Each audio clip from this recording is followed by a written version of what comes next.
starting with, one hand going up like that and the other one going down.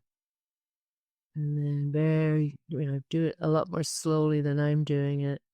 As you get to the heart line, you turn and move up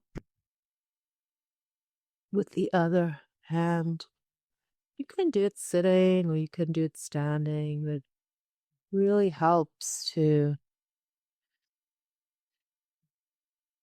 already feel like a breath release there from just doing a couple of these. It balances the brain and it brings us into a relationship with our central vertical axis. Now, if you're a little bit spatially dyslexic, which I am, the hand movements can be a bit challenging, but give it a whirl. It's really soothing. And then just, bring your hands back to your heart. Notice your brain. Notice if anything's happened to balance the left and the right hemispheres. It's really good for that. Another really soothing movement meditation that you can do really easily with, here. Ooh, that's better. With your hands or sitting down. You don't have to be, anywhere fancy or doing anything fancy or dressed a particular way. Is rolling hands. And again, it's a little bit challenging for those of us that are dyslexic, but it's also really good for those of us that are dyslexic. Again, it's balancing of the left and right hemispheres. And again, you can go so much slower than I am. Almost as slow that you can't actually see your hands moving. I'm then speeding up a bit because that would be like watching paint dry. Rolling hands, rolling hands. And again, another nice breath release. Like it doesn't take much for me now to slip stream into rest and digest. So I just caught myself there. I was going to say kick into. Why would I say kick into rest and digest? Yikes. So many words have such an aggressive quality to them that I never even noticed before. So point I'm making isn't like, oh, how great am I? My nervous system is balanced, and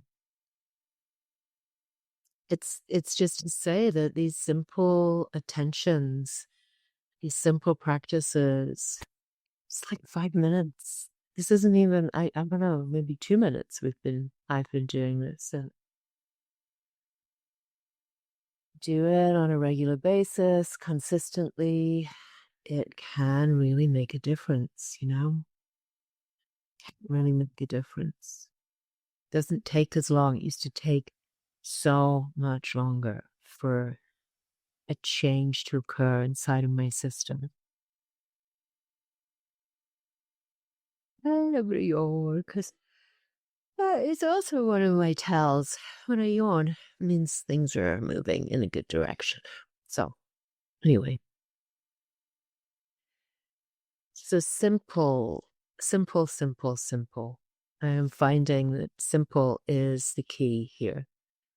Key to staying sane and the key to staying safe within myself and grounded. Simplicity is vital. Engaging with simple, consistent practices, consistent heart check-ins, consistent devotions, and any daily task that can be attended to with the energy of devotion can really make a difference too.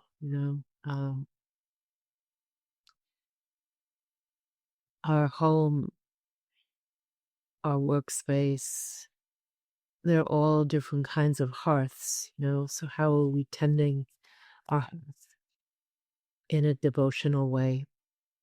can really be a practice, you know? It doesn't have to be guru inspired or, you know, have a church or a synagogue or a blessing from somebody outside of us to create a devotion for ourselves. I think that's the other thing we're learning too in this transformation, that we are our own best teacher, not in an egoic way at all, but in a way that, you know, we're remembering how to listen, we're remembering how to receive divine revelation, direct revelation from the divine inside of us, you know, without rules or dogma.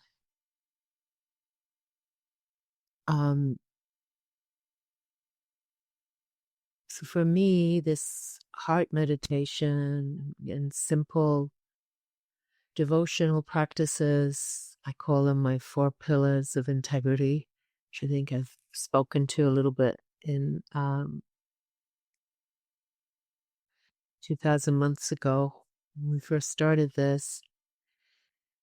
Just simple things that I do and I tend to on a daily basis, that if I don't do or I notice are out of balance, then I know that I'm out of balance and I know that I'm moving too quickly through my life. So I stop and I re-establish those devotional practices, and they're so simple. Mine are doing the dishes, taking my trash to the dump, making sure my floors are clean and tidy, and tending to my flowers, making sure my flowers are tended to and stems are cut, or if there's anything that looks like it's partially dying, move it on to a dried flower bowl so that I can then offer them to the fire.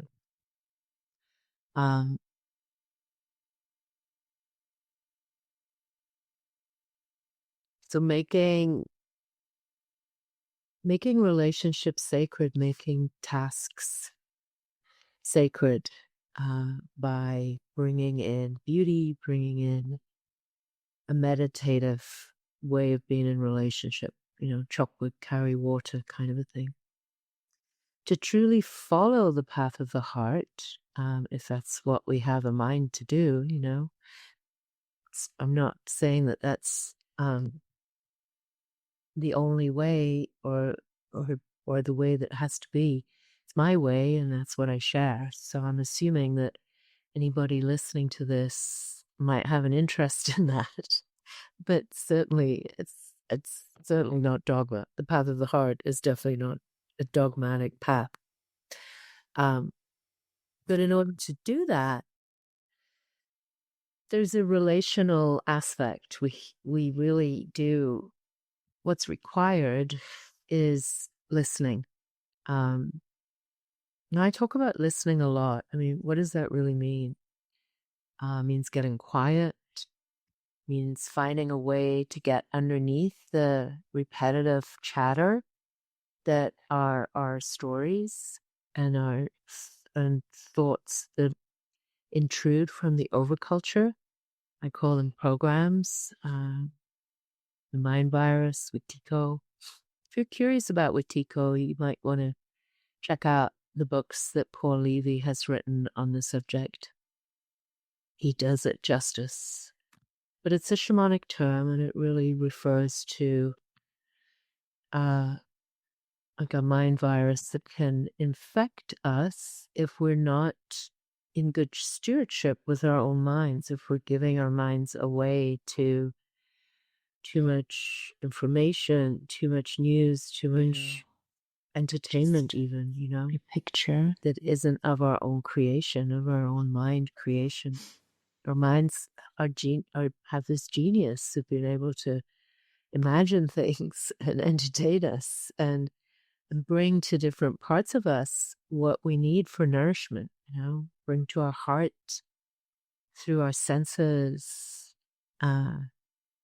what we need. Our body, it's nourishment, and it's nourishment for our mind. If we don't nourish our minds get very dry and metallic and empty, and they're very vulnerable to Watika. They're vulnerable to the mind virus and any fear program that might be floating by, or an energy of somebody that you meet. You can, if our mind isn't full of what we're choosing to fill it with in a good way, in a way that is like wild food and, organic sprouts and nuts, and if it's too much chocolate cake and processed sugar in our minds, I don't, it's a metaphor, right? It's not, I'm not talking about what we eat to nourish our mind, but that's a part of it, I think. But if we're just nourishing automatically from even really interesting things like this, even, right? Like this, right? This is a part of it. The invitation here is to hopefully it's nourishing, and hopefully it's inspiring to, close the computer or turn the phone over and drift into an imaginal space, and a heart space, a dreaming space. That's the hope of these transmissions, not just to kind of fill you up with more information and turn the mind off, It's really important during these times to re-engage our minds in good jobs, rather than getting pulled out into the fear that's in the collective at the moment. Confusion, so much confusion and fear. Thoughts are very magnetic, and if we're not creating and nourishing our minds with good, like the soil of creativity, then we are going to be vulnerable, more vulnerable to things that aren't even ours, thoughts that are not even ours, but they sure do feel like our thoughts when they come in and they create an emotional response,